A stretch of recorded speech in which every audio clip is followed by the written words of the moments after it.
Facts about the Colombian drug lord Pablo Emilio Escobar Gaviria. 1980-കളിൽ അതിസമ്പന്നരുടെ പട്ടികയിൽ മുന്നിൽ നിന്നിരുന്ന ആളായിരുന്നു പാബ്ലോ എസ്കോബാർ. ഏകദേശം $30 ബില്യൺ ആയിരുന്നു അന്നത്തെ ആസ്തി.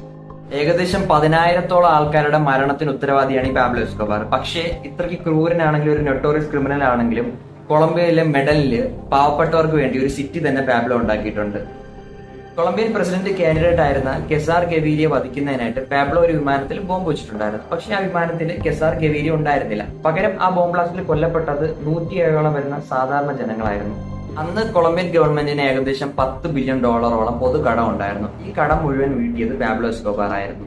തന്റെ മകൾക്ക് തണുക്കുന്നത് കണ്ടിട്ട് ആ തണുപ്പ് മാറ്റാൻ വേണ്ടി മാത്രം പാബ്ലോ കത്തിച്ചത് $2 ബില്യൺ ആണ്. ഏകദേശം 14 കോടിയോളം. നല്ല ഡാഡി അല്ലേ?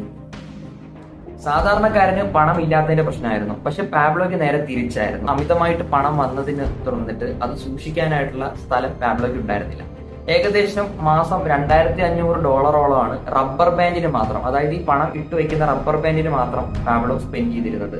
ഇങ്ങനെ അമിതമായിട്ട് പണം അളവിൽ കവിഞ്ഞ് വരുന്നത് കൊണ്ട് മെഡലിൻ സിറ്റിയുടെ പല ഭാഗത്തും പാബ്ലോ ഈ പണം കുഴിച്ചു മൂടുകയായിരുന്നു. ഇന്നും മെഡലിന് കുഴിച്ചു കഴിഞ്ഞാൽ ആ പണം കിട്ടുമെന്ന് അവിടെയുള്ള ആൾക്കാരെ വിശ്വസിക്കുന്നുണ്ട്.